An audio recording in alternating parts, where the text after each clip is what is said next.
Bonjour, nous sommes en 2014 dans le site de l'Institut Docteur Angélique, dans une série de vidéos portant sur la théologie mystique. Et nous sommes dans des vidéos préparatoires à l'étude du devenir de la charité, donc qui nous conduit à la vision béatifique. Après avoir rappelé dans la leçon précédente ce que c'est que l'Évangile, ce que c'est que d'après le catholicisme notre présence sur terre, l'amour de Dieu, l'amour du prochain, la nécessité d'acquérir un cœur tout humble.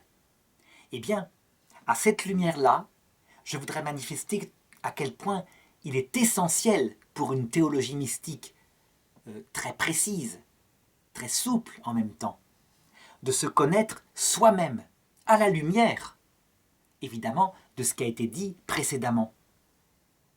Donc il ne s'agit pas simplement d'une connaissance philosophique, même si la philosophie va être tout à fait au service de ce que je vais dire maintenant, mais c'est une connaissance plus profonde, qui implique aussi la connaissance de l'alpha, donc qui est ce créateur qui nous a mis sur terre, et du but de tout cela, la vision béatifique. En effet, il est évident que, à la lumière de tout cela, il sera possible de découvrir en nous des choses insoupçonnées, ou plutôt que la psychologie soupçonne, mais qu'elle ne peut pas poser avec une aussi grande précision. En effet, si on ne connaît pas le but, à savoir nous sommes faits pour voir Dieu face à face, et notre cœur n'est pas en repos tant qu'il n'a pas atteint sa finalité, eh bien on peut par l'expérience constater qu'il y a une maladie dans le cœur de l'homme. Par exemple, en Occident actuellement, on a créé un véritable paradis sur terre, un paradis matériel, un paradis de sécurité sociale. Ça veut dire que les hommes en Occident vivent 2 fois plus longtemps, ont une sécurité si grande que s'ils subissent le chômage, ils ont un revenu plus important que certains hommes riches du Moyen Âge. Et pourtant, face à ce confort, l'inconfort profond apparaît, comme si quelque chose ne comblait pas le cœur de l'homme. Jésus le disait, l'homme ne vit pas seulement de pain, mais de toute parole qui sort de la bouche de Dieu. Et c'est comme si l'Occident avait multiplié les pains, et tout d'un coup apparaît une famine plus profonde que celle du pain. En Afrique, ou certains pays très pauvres, où on regarde l'Occident avec envie, où on rêve de cette sécurité matérielle parce qu'il y a encore parfois des famines, eh bien on s'étonne de voir les Occidentaux comblés de biens et parfois se suicider. Ce mystère-là, descriptif, factuel, eh bien, il ne trouve sa pleine explication que si, évidemment, dans un regard de sagesse chrétienne, on découvre ce que c'est que la nature humaine dans sa plénitude, à la lumière du but pour lequel elle a été créée. Alors je dirais que cette connaissance, cette psychologie, cette anthropologie complète de l'homme, elle est essentielle, non seulement pour connaître tout l'homme, mais aussi parce que le cheminement de la purification qui conduit à la possibilité de voir Dieu se fait en fonction de cette nature humaine. La grâce, disait saint Thomas d'Aquin, suit la nature, et la purification de l'amour surnaturel, de charité, ressemble tout à fait à la purification de l'amour naturel, par exemple d'un homme pour sa femme.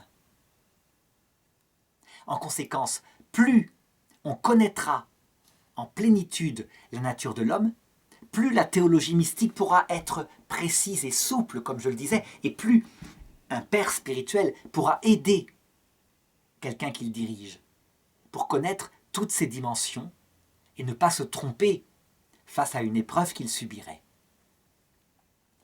Alors, appuyé sur ce regard-là, qui va donc être à la fois philosophique, donc l'expérience, mais aussi théologique à partir de la connaissance de la révélation, eh bien, on pourrait décrire la nature humaine de cette façon-là, de manière très pratique. On peut dire que dans l'homme, il y a 4 niveaux pratiques, vitaux. 2 niveaux en lui sont corporels et 2 niveaux en lui sont spirituels, donc propres à l'homme. Les 2 niveaux corporels sont communs avec les animaux et les 2 niveaux spirituels sont spécifiques à l'homme mais aussi à l'ange, parce qu'ils sont liés à ces 2 facultés spirituelles que les animaux n'ont pas, qui s'appellent l'intelligence et la volonté libre. L'être humain, il est complexe parce qu'il est un mix de tout cela. Il y a en lui tous ces mondes. Et donc, il est absolument nécessaire de les décrire, de connaître leur fonctionnement à tous, de voir aussi leurs harmonies et leurs disharmonies. Alors, je ne vais pas ici tout décrire. Là, pour le coup, il faut suivre les cours de philosophie réaliste qui ont été mis sur Internet à d'autres endroits. Il y a 400 leçons, donc on voit bien qu'on peut développer les choses extrêmement. Mais ce qui est important ici, c'est de faire, disons, un simple résumé. Un résumé pour voir, je dirais, l'essentiel. Et après, pouvoir continuer le cours de théologie mystique. Alors je pourrais résumer de cette façon-là. Lorsqu'on regarde la croissance du tout petit humain, dans le ventre de sa mère d'abord, eh bien on constate que le premier degré fondamental qui apparaît est ce qu'on appelle une vie végétative. Ça veut dire que depuis sa conception jusqu'à peut-être 12 semaines dans le ventre de la maman, le petit homme a une vie simplement végétative. Je n'ai pas dit par là qu'il n'avait pas déjà son esprit, créé par Dieu, mais cet esprit dort. Et extérieurement, on ne constate que des opérations communes avec les plantes. C'est le premier degré corporel dont je parlais tout à l'heure. Et il y a une série de facultés fondamentales qui sont là déjà. La respiration, la nutrition, qui se passe lorsque c'est le petit œuf fécondé, même sans cordon ombilical, simplement en prenant dans l'ovule la nourriture qui est en réserve, ou alors dans le liquide où baigne l'ovule fécondé, l'œuf fécondé pour être précis. Dans l'œuf pour être précis.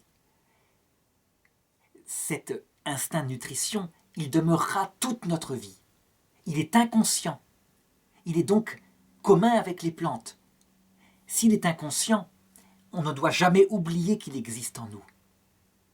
Ça veut dire que nous, occidentaux, qui sommes comblés de nourriture, nous avons souvent tendance à l'oublier, alors qu'en réalité, il est tellement présent que nous sommes à quelques jours de la barbarie.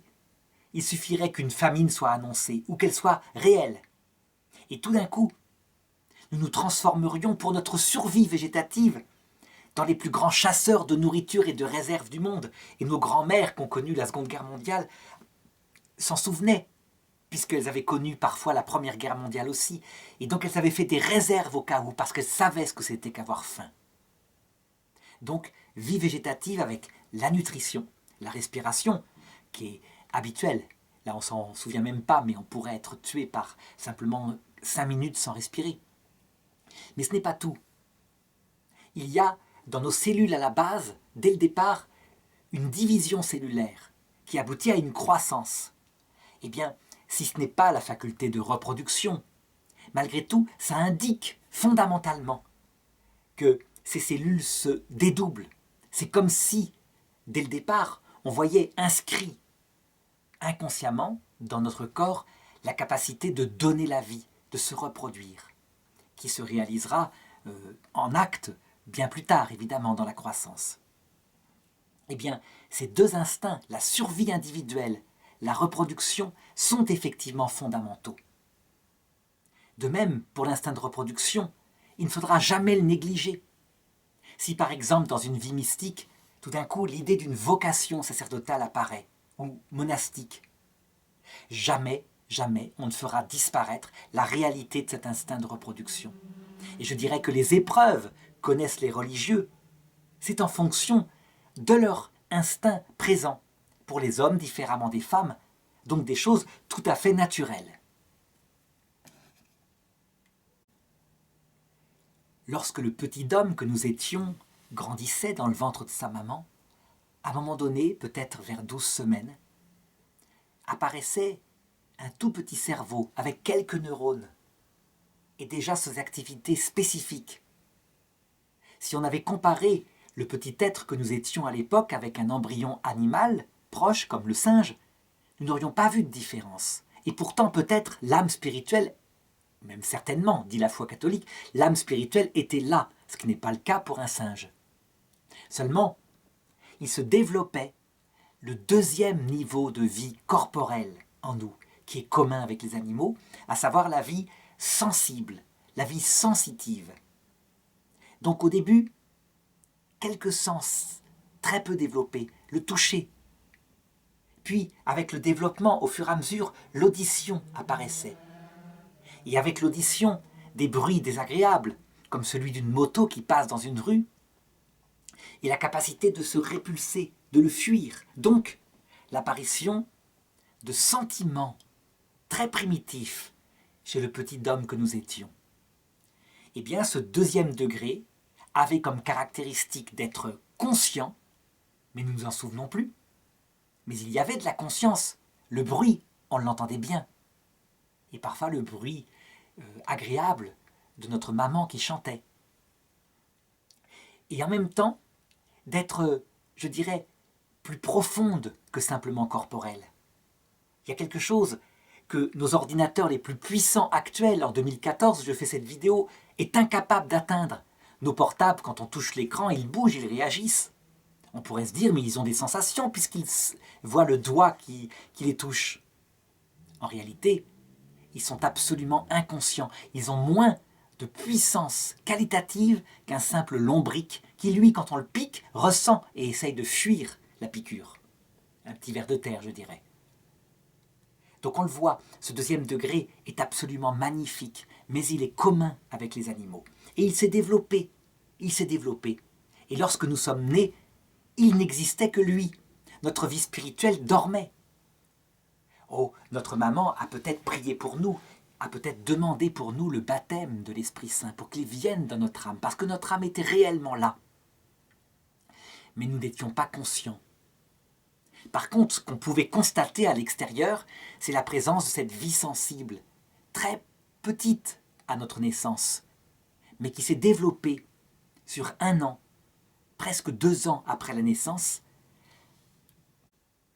et puis bien sûr par la suite. Cette vie sensible, commune avec les animaux, elle a une nature. Elle est faite de manière spécifique. C'est une vie sensible de primate. Elle n'est pas la même que celle d'un crocodile. Le bébé crocodile, quand il sort de son œuf, il n'a pas besoin d'affection. Il va directement à l'eau et il commence à chasser.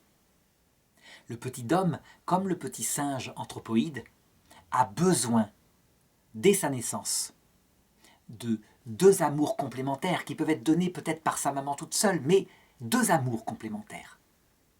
De la tendresse, ça tout le monde s'en rend compte. Par exemple, si un petit singe est abandonné ou est orphelin, malheureux comme tout, il cherche sa maman.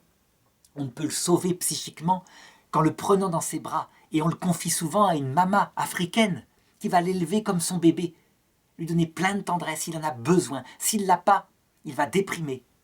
Il va devenir parfois méchant. Il est mal dans sa peau. Mais ce n'est pas tout. Il a non seulement besoin d'amour, mais il a besoin d'autorité. Quand il fait une bêtise, la maman gronde. Et ça lui met des repères. Du coup, il saura comment se comporter en société, ne pas mordre, se comporter proprement, etc. Si on lui laisse tout faire, il n'est pas heureux, parce qu'il fait n'importe quoi. Il sort des relations sociales naturelles selon son espèce. Et du coup, il est mal dans son psychisme. Eh bien, ce qui est admis chez les petits animaux supérieurs, chez les hommes, c'est exactement pareil, sauf que les hommes étant intelligents, eh bien, ils ne sont pas toujours d'accord avec ces évidences. Certains décident que, par exemple, un petit humain n'a besoin que d'autorité. C'était souvent ce qui se passait au XIXe siècle. Et heureusement, les mamans contredisaient ça par instinct. Mais parfois, et c'est ce qui s'est passé après mai 68, on a commencé à dire que les petits humains n'avaient besoin que d'amour. Et que toute autorité était un surmoi qui venait leur donner des complexes, leur faire refouler des choses en eux. C'était évidemment complètement faux. Ils avaient besoin d'autorité aussi, mais pas d'une autorité écrasante qui empêche de se libérer. Donc, un équilibre entre amour et autorité très souple, très humain, très modéré. La découverte de ce psychisme, de cette vie sensible, qui se développe donc dès, je disais, la 12e semaine de grossesse, elle est essentielle parce que toutes les erreurs liées à l'éducation, excès d'amour tendre, excès d'autorité, manque d'amour tendre, manque d'autorité, eh bien se répercuteront sur le reste de notre vie. Ça veut dire que la psychanalyse, je ne parle pas de la psychanalyse freudienne qui est idéologique, mais la psychanalyse réaliste manifeste que c'est à cause de quelque chose qui n'a pas été selon la nature du petit enfant, quelquefois dans ces 2 premières années, qu'il y a après des complexes qui se réveillent à l'adolescence et qui resteront parfois toute la vie, même si, heureusement, par sa liberté, les adolescents peuvent s'en sortir, se rééduquer, mais il faut des efforts considérables.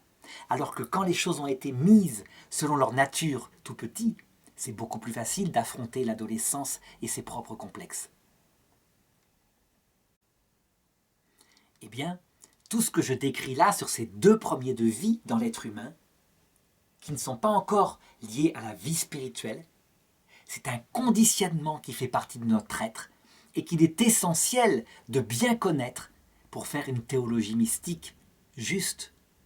Parce que si on s'en passe, en ne considérant que les 2 domaines que je vais décrire maintenant qui sont spirituels, eh bien on fait l'ange. Or, qui fait l'ange fait la bête. Parce qu'il oublie sa partie corporelle. Donc je peux donner quelques exemples simples. Par exemple, quelqu'un qui voudrait se consacrer à Dieu, mais qui, dans son enfance, a reçu une tellement mauvaise éducation qu'il n'arrive pas à vivre en communauté. Eh bien, ça aura une influence sur le choix de sa vocation. J'ai connu comme ça une sœur, pleine de vocation spirituelle, vraiment donnée à Dieu entièrement, mais avec un psychisme tellement délabré qu'elle ne pouvait vivre autrement comme religieuse que ermite. Une fois, dans un défilé, elle était chez les bénédictines, dans une colère contre sa mère abbesse, en plein défilé à l'entrée de la messe, elle lui avait jeté un bol de café au lait à la figure. Ça ne pouvait pas se concorder avec une vie religieuse commune, évidemment.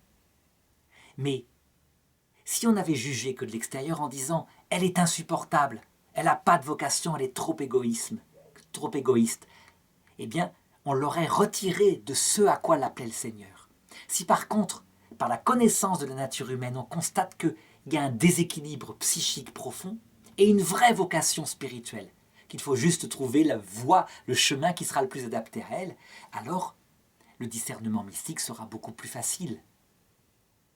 Donc la connaissance de l'homme est essentielle. Il me reste maintenant à décrire les 2 domaines que les animaux ne possèdent pas, les 2 domaines qui sont spécifiques à l'homme et liés à son esprit. Eh bien, je dirais que si on suit la croissance du petit enfant de la même façon, on découvre que vers l'âge de 2 ans et demi, 3 ans, apparaissent des compréhensions que le petit singe ne peut jamais atteindre. Le petit singe qui grandit au départ peut être beaucoup plus doué qu'un petit humain. Il ramène des crayons, il peut jouer, il peut trier des objets. Mais à un moment donné, vers 2 ans et demi, il y a comme un mur de verre qu'il n'arrive jamais à dépasser. Il n'arrive pas à comprendre les réalités d'ordre spirituel. Ou alors les abstractions portant sur des choses spirituelles, comme par exemple, qu'est-ce que l'amitié ? Il peut éprouver beaucoup de tendresse, des sentiments, mais comprendre par son intelligence des choses qui ne sont pas liées à ses sensations, il n'y arrive pas, il est bloqué. Un récit qui est très, très intéressant, qui avait été fait sur une expérience d'une dame qui voulait élever en même temps, en langage des sourds-muets, un petit chimpanzé et son propre bébé. Manifestait que quand vers 2 ans et demi, ils avaient retrouvé la maman du petit chimpanzé morte, et qu'elle avait voulu expliquer aux 2, en langage des sourds-muets, que son âme était montée au ciel, qu'elle ne reviendrait pas, mais qu'il la retrouverait plus tard après la mort, eh bien le singe continuait de secouer sa mère pour la réveiller. Elle était là concrètement, donc elle ne pouvait pas être ailleurs. Et le petit bébé humain demandait déjà « Et c'est où le ciel ? Et qu'est-ce qu'elle fait ?» Et on pouvait lui expliquer que ce n'était pas le ciel où sont les oiseaux, mais que c'est le ciel spirituel où est son âme. Il comprenait. Donc, il y a quelque chose de qualitatif que le singe ne peut pas atteindre et que le bébé humain atteint, c'est ce qu'on appelle sa vie spirituelle. Elle se développe avec deux facultés. D'abord, cette intelligence qui comprend plus que les choses matérielles, mais qui peut aussi comprendre les choses matérielles. Donc le petit bébé humain peut très bien dire il y a un chat marron, comme le bébé singe peut le montrer et en parler en langage des sourds-muets. Mais le bébé humain peut comprendre, enfin le petit enfant humain peut comprendre des choses qui dépassent cela. Et au fur et à mesure qu'il se développe, de plus en plus de choses profondes, portant y compris sur le sens éternel de sa vie. Le singe, lui, à un moment donné, il se contente de certains bonheurs d'ordre sensible, quelques jeux, une vie commune, se nourrir, se reproduire, et il est vraiment heureux. Le bébé humain, ça ne marchera pas comme cela.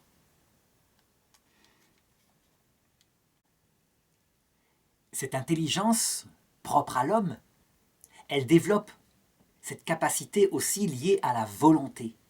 Ça veut dire qu'un enfant, discernant avec ses parents le bien et le mal, selon l'éducation qu'il leur donne, peut très bien, dans son enfance, être capable de choisir le bien et de refuser le mal. C'est une vie spirituelle, morale qui se développe. Et donc si des parents lui donnent les justes valeurs qui correspondent à sa vie spirituelle, lui indiquent bien que l'argent, ça sera important, mais ce n'est qu'un moyen, et que le but de la vie qui rend heureux, ce sont les personnes qu'on peut aimer, pour qui on peut parfois se sacrifier. Alors cette éducation spirituelle qui correspond à sa nature profonde va se faire. On peut aussi lui apprendre que l'argent, c'est le but de la vie. Et on verra souvent les enfants développer à ce moment-là des malaises d'ordre spirituel, parce que ça ne correspond pas à ce pourquoi ils sont naturellement faits. L'esprit est élevé contre sa nature. Et donc cette vie intellectuelle, cette vie morale, cette vie artistique, toute cette intelligence et cette volonté vont être éduquées, fondées sur ce qu'a été préparé dans l'éducation, un psychisme équilibré, qu'a reçu étant bébé de l'amour et de l'autorité. On pourrait dire alors qu'on comprend parfaitement les trois dimensions de l'homme, les 3 degrés de vie dont parlait Aristote. Eh bien en fait, ça ne suffit pas. L'expérience montre que lorsque tout cela a été bien structuré, avec la meilleure éducation possible, à un moment donné, il y a comme une famine intérieure profonde qui réapparaît. Pourtant, l'être humain a eu un psychisme bien préparé, une intelligence bien formée, une volonté structurée moralement. Et ça ne suffit pas à l'homme. Pour un petit singe, qui n'a pas d'ailleurs de faculté spirituelle, on peut dire que le cœur est comme une sphère fermée. On lui met quelques biens matériels, une vie sensible avec des compagnons, et il est parfaitement heureux. On revient 100 000 ans plus tard, il reste parfaitement heureux. Il n'a besoin de rien d'autre. Il se lève le matin, il fait ses activités semblables à la veille, et il pourrait les faire éternellement. Le petit homme, c'est pas comme cela. À un moment donné, tout le lasse. Et donc, on repère que le cœur humain est comme un vase, non pas fermé, mais évasé, ouvert vers quelque chose d'infini. Et ce désir d'infini est parfaitement visible dans ses effets, quand justement, il ne sait pas d'où vient ce désir. Le monde occidental moderne, à partir du XXe siècle, qui se coupe de toute idée d'une éternité, et qui l'impose par les artistes, eh bien, voit se développer un art torturé, un art de la douleur. C'en est fini de l'harmonie de Jean-Sébastien Bach, qui lui, ayant une finalité ordonnée à l'éternité, ayant une foi extrêmement solide, est dans le bonheur de l'attente du Messie. Au XXe siècle, il n'y a plus de Messie. Dieu a été tué, dit Nietzsche, disparu. Il n'y a plus que la vie matérielle. Et donc l'art devient tourné sur lui-même par des artistes parfois suicidaires. Et ceci, toutes ces considérations et bien d'autres, révèlent en fait une quatrième dimension dans l'être humain, une deuxième dimension spirituelle, à savoir une soif de l'esprit, enracinée au cœur même de sa structure, qui désire ne jamais mourir, connaître toute la vérité, trouver l'amour qui ne s'use jamais, et qui soit plus grand qu'un amour limité. On ne se contente pas du bonheur, on rêve en fait de béatitude stabilisée, qu'un être humain ne peut pas donner.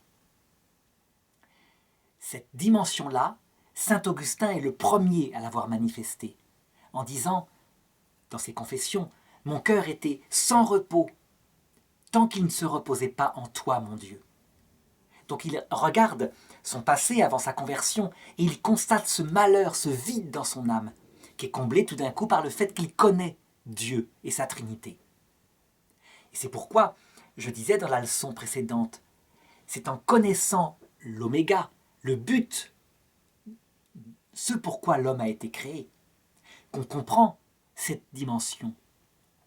En fait, par l'expérience, l'homme constate qu'il y a ce vase qui est son cœur ordonné à quelque chose de plus grand. Mais il ne peut pas savoir à quoi ça correspond. Les scientifiques matérialistes diront « c'est un échec de l'évolution, une conséquence de l'esprit qui est apparu de la matière organisée, et comme il sait qu'il va mourir, eh bien, il n'a pas envie de mourir. » En réalité, il se trompe. L'homme n'a pas envie, forcément, de vivre éternellement si c'était une vie où il n'y a pas quelque chose d'autre qui le comble. Je veux dire par là que quand on propose à des jeunes de vivre sur Terre toujours, avec des loisirs, des voyages, et de ne jamais la quitter, très vite ils réfléchissent et se disent « mais on s'ennuierait au bout d'un certain temps ». En fait, c'est pas seulement vivre toujours, c'est pas la peur de la mort, c'est vivre toujours avec quelque chose qui comble, quelque chose qui corresponde à ce qu'on est, une lumière, un amour, quelque chose dont on ne se lasserait pas. Eh bien, lorsqu'on comprend que le cœur de l'homme a été créé pour la vision béatifique, tout devient clair. En fait, l'esprit humain n'est pas naturellement fait pour être autonome. Il est créé explicitement pour voir Dieu. Et donc il ne peut être comblé que par un être qui est infini en acte, puisque ce cœur aspire à un infini.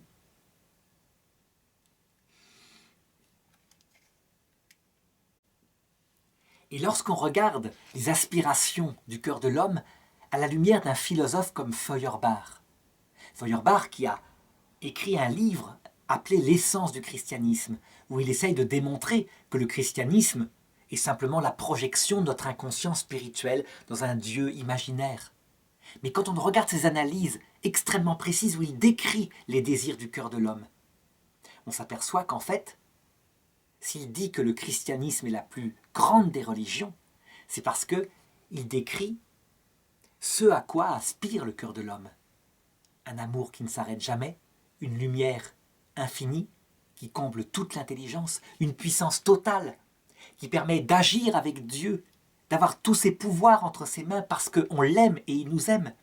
Eh bien, Feuerbach dit, cette chose-là est le désir psychanalytique, mystique du cœur de l'homme. Et comme Dieu n'existe pas, c'est une maladie qu'il faut détruire en en étant conscient. Le chrétien va répondre à Feuerbach, mais c'est parce qu'on est fait pour Dieu qu'on aspire à ce qu'il décrit dans sa philosophie. Donc on le voit, cette connaissance de soi, non seulement à la lumière de la philosophie, pour les 3 premiers degrés de vie, mais à la lumière de la théologie mystique la plus profonde, pour comprendre le 4e degré de cette vie pratique, cette connaissance est essentielle. Et à partir de cette connaissance, on peut avoir aussi une connaissance de notre état le plus parfait sur terre. Lorsqu'un homme reçoit les vertus théologales, la foi, qui vient combler son intelligence, d'une connaissance de ce qu'est le projet de Dieu, la charité, qui vient combler son cœur, mais pas complètement, parce que c'est un amour affectif qui aspire à être effectif, à voir l'être qui est aimé, mais qui vient tout de même combler la volonté d'un bonheur provisoire. Et enfin l'espérance, qui vient combler la volonté d'efficacité en lui promettant qu'un jour cet amour sera réalisé en plénitude, que le bien-aimé sera vu face à face, possédé, touché. Eh bien les trois vertus théologales, elles peuvent véritablement structurer un équilibre de ce 4e degré de vie. Mais un équilibre qui ne sera pas parfait. Parce que ce qui comblera dans la béatitude parfaite nos facultés faites pour voir Dieu face à face, c'est évidemment la vision béatifique seule. Et donc, dans cette étape de la terre, on comprendra à partir de cette connaissance de l'homme à quel point le chrétien, avec la foi, l'espérance, la charité, reste un être fragile, en devenir, avec des défauts, des imperfections, qui aspire à la béatitude, qui partage avec ceux qui ne connaissent pas Dieu. Cette aspiration à plus, qui partagent en fait en partie leur état de faiblesse sur terre. Donc à la fois, le christianisme, lorsqu'il est possédé dans l'âme, fait appartenir au ciel, mais il laisse encore sur terre, avec toutes les épreuves de la terre. Le chrétien ne vaut donc pas mieux que celui qui ne l'est pas, sauf qu'il sait où il va, il connaît le but, et c'est fantastique, ça rend la croix légère. Alors pour conclure, je dirais, il est nécessaire, à cette étape de la théologie mystique, de se rendre compte à quel point il faut sans cesse approfondir sa connaissance de l'homme. Que plus un théologien mystique fera de la philosophie, acquérera des expériences en observant le prochain, aussi bien celui qui est athée que celui qui est d'une autre religion, que le chrétien en devenir, eh bien, plus il pourra véritablement discerner où il en est de son chemin de purification. La connaissance de soi, la connaissance de l'autre est donc une étape essentielle de la théologie mystique. Toute une vie pour l'approfondir ne suffira pas. On est en perpétuel apprentissage. Et je dirais qu'on aura une parfaite connaissance de soi lorsqu'on sera nous-mêmes dans la vision béatifique. Alors, de là-haut, on pourra véritablement aider nos frères qui sont encore en chemin sur terre. Mais en attendant, eh bien, il est nécessaire pour les chrétiens d'étudier tous les apports réalistes de la philosophie, comme je l'ai indiqué,